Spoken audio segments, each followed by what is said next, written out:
as we continue our 2023 NFL Draft Prospect Series. Man, do I have a prospect for you. This guy is literally one of the absolute best wide receivers in this year's NFL Draft. He could go slide. He could go catch the deep ball. If you're a quarterback and you want your offense to go to the next level this NFL season, this is the guy that you want on your NFL roster. Ladies and gentlemen, I want to take and welcome the legend himself, wide receiver out of Cincinnati. Shout out to the Bearcats, Tyler Scott. Tyler, how you doing today, man? I'm doing great. Doing great.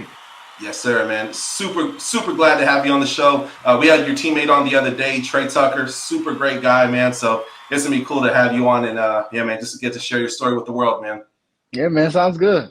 Man, take us from the beginning, man. When did you first fall in love with the game of football? About 5 years old. Kind of grew up in, kind of a football household. My dad was a huge football fan, so was my mother. My brother at the time, he was, in high school. And so he played, football as well in high school. So I was always going to his games every Friday. I couldn't wait. He played for a team that was, they were green and yellow. And so I had this Oregon Ducks jersey. It was just kind of this knockoff Oregon Ducks jersey I used to always have. And, every Friday I used to put it on my way to daycare, preschool, and I used to have it on. And so I was always excited to go and, watch him play. Now you're a receiver and you have, in my opinion, man, you have absolutely conquered the position, man. It's really tough to see any flaws in your game, man. I love it. To me, it's a football fan my whole life. It's like poetry in motion. That being said, did you always want to be a receiver? Is that the only position you ever played? Or?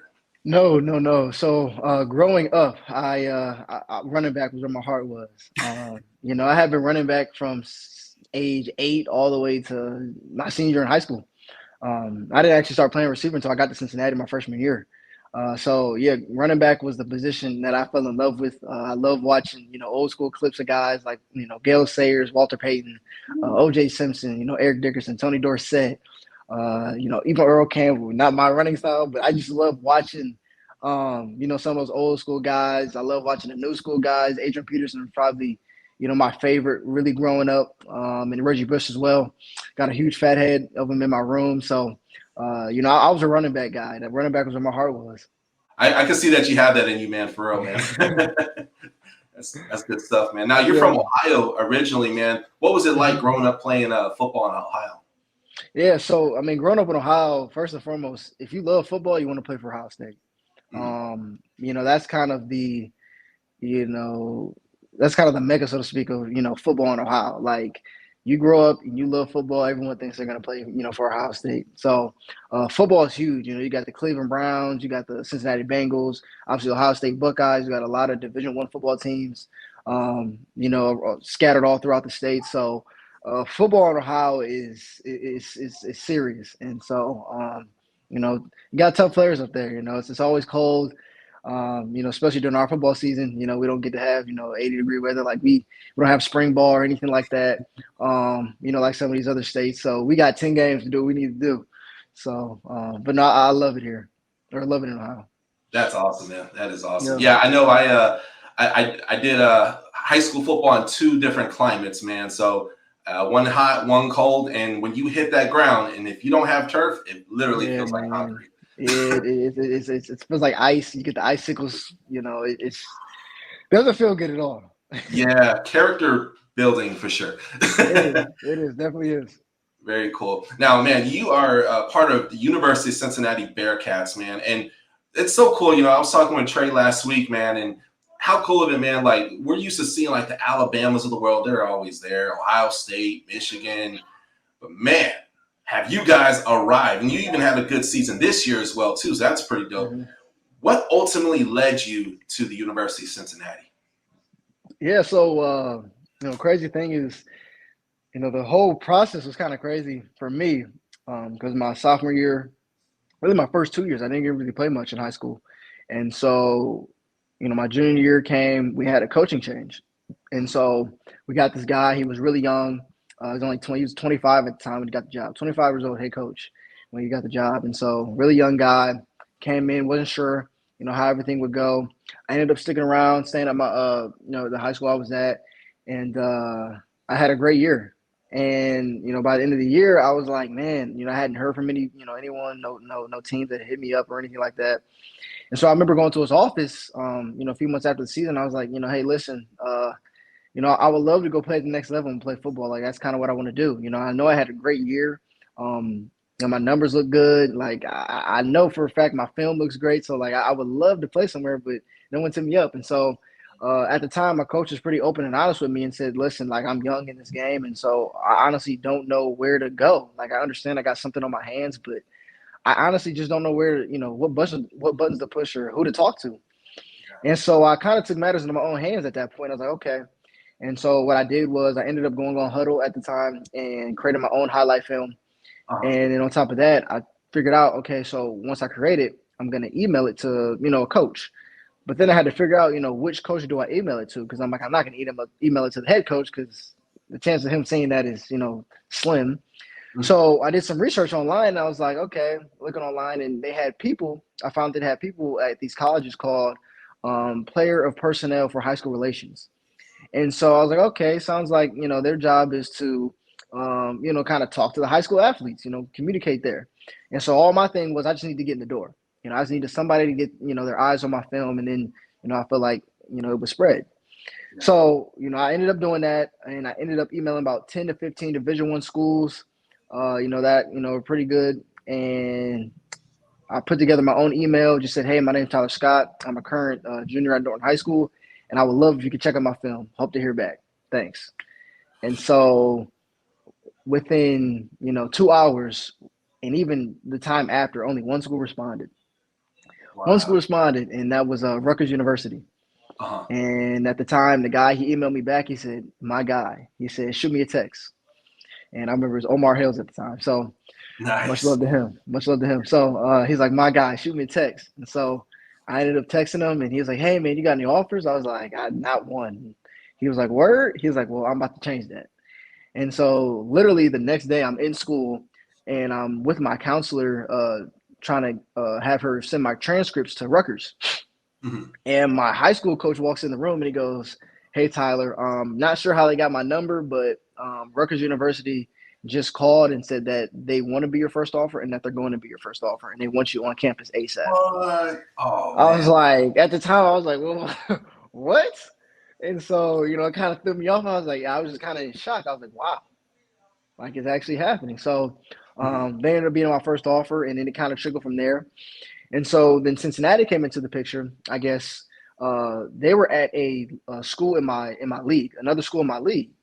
And so from what was told to me by the coach from the coach of the school that they were at, he said that Cincinnati was there, and they said, yeah, we're going to end up heading down to Norton High School, which is where I played at. And so they're like, oh, who are you checking out? They're like, oh, well, they got this offensive lineman over there, who we're looking at. And he was like, wait a second, offensive lineman over there. He was like, you need to check out the running back that's over there because, he had 5 touchdowns versus us, and, he's really good. And so they're like, okay, cool. And so literally they came over, and that night they ended up offering me a scholarship to Cincinnati. And so from there, I went on a visit, and I just found myself like comparing all these other schools that I was going to Cincinnati. It just, the energy was different. Like they just felt hungry. And at the time, I think they were coming up in the rankings. Like they were like ranked 17th in the nation my senior year in high school. And so they were like kind of slowly making their way up the ranks. And so, even when I would go to the spring ball practices, I was just like, man, it's different here. Like you could just tell they're hungry. They want to work hard. And even too, like maybe just for me having that kind of underdog mentality, not being highly recruited out of high school, I could relate to that. And so, ended up going there, and, I fell in love with Cincinnati. That's amazing, man. What a story, man. Hey, Yeah.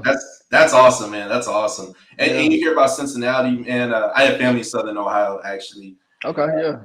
Kettering area, but man, like the people in Southern Ohio are so cool, man. Like I haven't been throughout the other parts of the state, man, but just I could just see like you paint that picture for me, man. That's really cool. Yeah.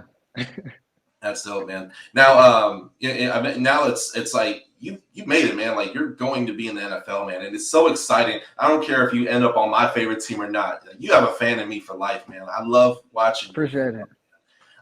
That being said, you made this far, experienced lots of success. You mentioned, hey, you got it out the mud.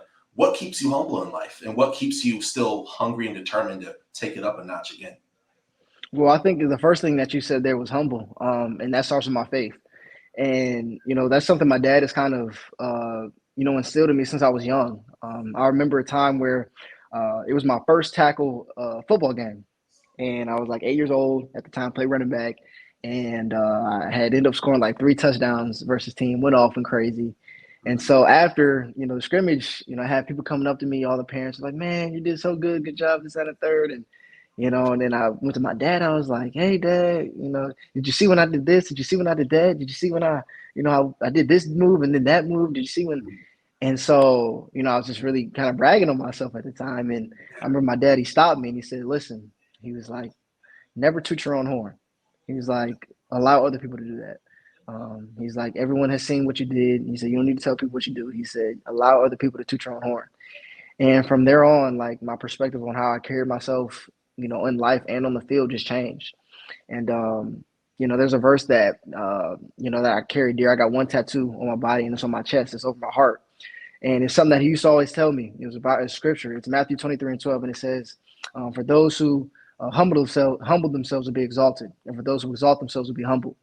And so, I always carry that, in everything, in every phase of life, everything I go through, I always carry that, you know, all over my heart. And so, so it just really starts there with my faith in God and just remaining humble, no matter, what I do, whether that's playing football or just working a 9 to 5, regular job. Like I don't, I'm not better than someone else just because, I can go and catch a football and score touchdowns. And so that's just kind of where all that starts. But then on top of that, my dad also told me like, whatever you do, make sure you're the best at it. Do your best and strive to be the best at it. And so that's what keeps me hungry, just to strive to be the best. And whatever I do it all for the glory of God. And if I'm doing it for Him, that means I got to do the best at it. It's a lot more sweeter when you got Jesus in it, man. So It is, man. It is. hey, man, I'm right there with you, Ben. I'm with you. I'm with you. Yes, sir. Yes, sir. The NFL Combine right around the corner. So exciting, man.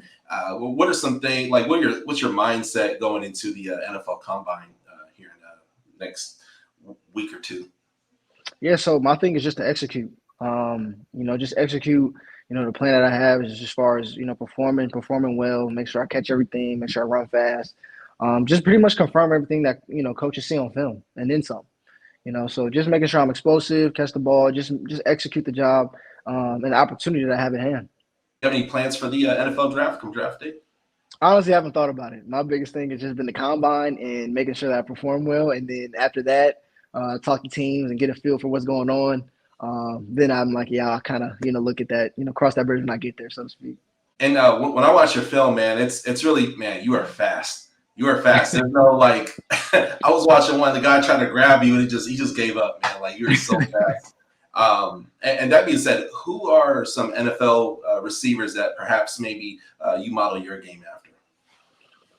I would say it's really one or a specific guy that I kind of really model. But what I do like to do is kind of, take a little bit of this guy and maybe a little bit of this guy. And for me, like I said, I just started playing receiver, 3 years ago, essentially, 2.5 years ago.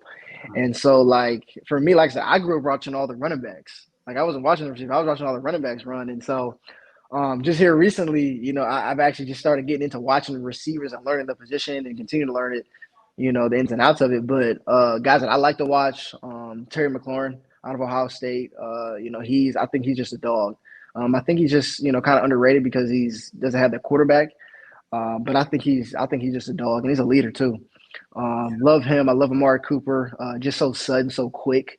If you want to see a guy run routes, his release is just the way he uses his pen, so to speak, to draw his routes. Like he's a master at it. Love him. Love Devontae Adams. His releases off the line are different. He basically just takes the basketball court and puts it on a football field, especially at the line. Like he just so quick with his feet and with his head. And so those are like three guys right there that I just love watching. Now you've had this amazing football journey, and you mentioned, like, hey, you start off running back, then you get a position change. Ex-college football player myself, like, man, I know, like, when you make that position change, it's a lot of learning. It's almost like into a new country or a new language. Yeah. That being said, you've dominated in both really. What was your aha moment when you realized, like, man, I'm not your average college football player, man. This could really be something so much more, like NFL more. What was your aha moment when you realized that? Honestly, would have to say it was my first catch. Well, not my first catch, my first start. My sophomore year, it was my first start. We were facing Miami of Ohio, which is a rivalry game. And literally, it was the second play of the game. We ran the ball on first down. Second play of the game, first game of the season, of the 2021 season, which we went to the playoffs. Second game of the play, we call this play where I had to run a big post. Uh, And I ended up running this big post, broke it off. And the crazy thing is, we weren't expecting them to be in the coverage that they were in. When we called the play, we were expecting something different. But before the play, our offensive coordinator alerted Des Ritter at the time, who was our quarterback, and said, "Hey, listen, alert that post because if they go too high safeties and play cover two, that post is going to be open." mm, Ball snaps. They started like a one high look. I see the safety getting off the hash. I see the other safety going to the other hash. I'm like, oh, wow. They played cover two. So I'm like, this thing is coming to me. And so the way yeah. he was running, I'm like, man, all I got to do is stick it across his face and he's going to do a whole turn.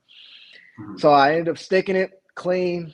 And I look up and the ball's coming my way. So I ended up catching it and scoring. It was an 81-yard touchdown, which was, the longest in Des Ritter's career. I don't know if it was the longest in UC history, but it was an 81-yard touchdown sophomore year. And from there on, that's where I really got my confidence and was like, yeah, like I belong here.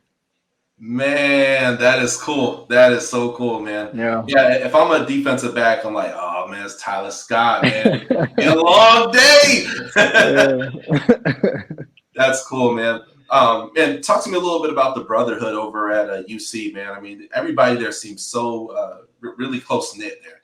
Yeah, man. I think it starts with recruiting, like especially under Coach Fickle. His biggest thing when he took over the job was, he wanted to recruit in state. Cincinnati, I don't know if they had been known before then to really recruit in state, but I know that was a huge focus for him. And I know like when I got there, like 80 something percent of the roster was from Ohio. And so Wow. like that was like that was his, the key, I guess, as far as that brotherhood and that connection. Like we were all familiar with each other. I know last year, which is crazy, Mhm. half of our defense went to the same high school. Half of the starting defense all went to the same high school. We went to Korean high school, and I was like, wow. That just kind of speaks to just as far as his philosophy, as far as that, and also it worked. A lot of guys knew each other. Trey Tucker, who you were just with, we grew up together. We grew up together running track, and so that's my brother, dude. Like we did everything together. We think alike, we talk alike, we walk alike. Like that's my dude, and so having the opportunity to play with him, I couldn't pass up. So, but it's just real tight. We've been through so much together. Just making history. My sophomore year, going to the college football playoffs, being the first Group of 5 team, ever to make the college football playoffs. Like we had, done so many things, and I think even the classes before me, just is what they build as far as just from their foundation all the way to getting us to the point that we were at now.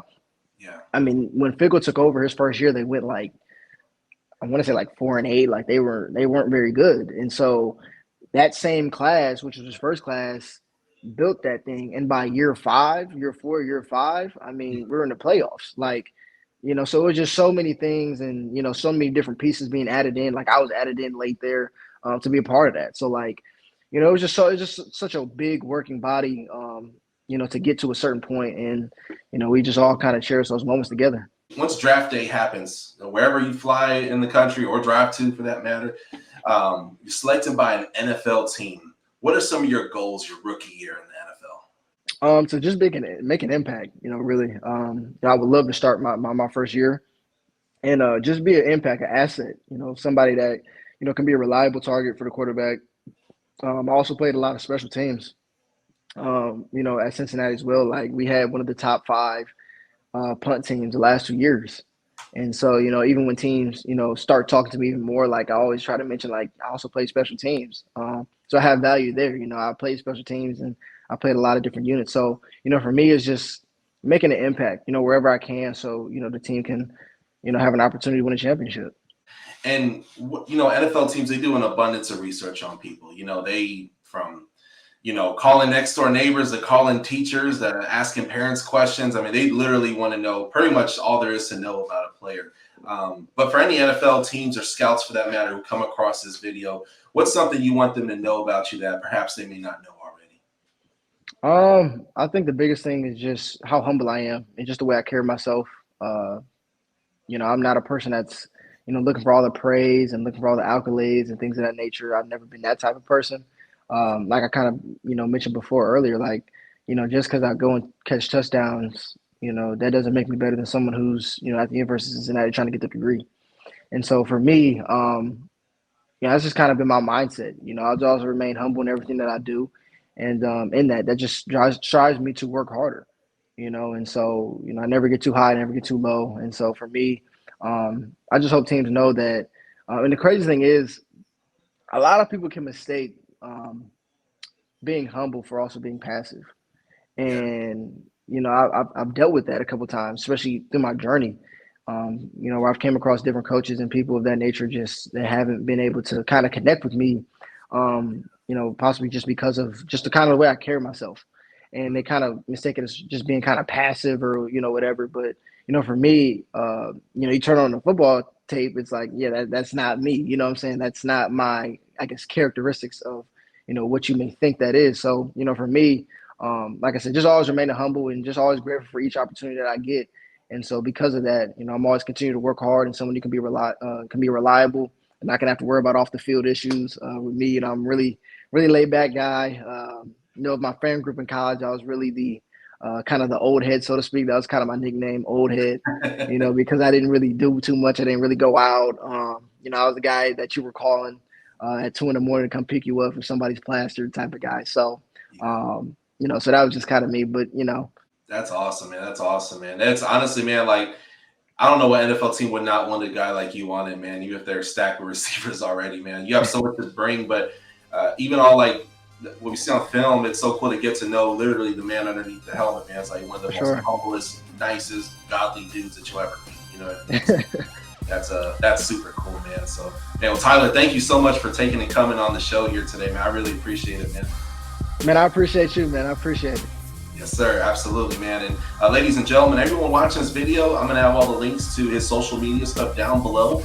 Man, give him a follow, click like, watch his stuff, man. Get inspired, man. This guy is awesome on and off the field, man. Very cool.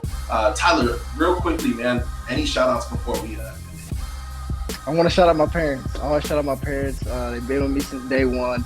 I love you guys, and I can't wait to keep making you guys proud. There you have it, Mr. and Mrs. Scott. Shout out to you. You guys have a blessed night. Make sure y'all hit the subscribe button. Comment below. Let me know how this interview took and made you feel. Catch y'all next time.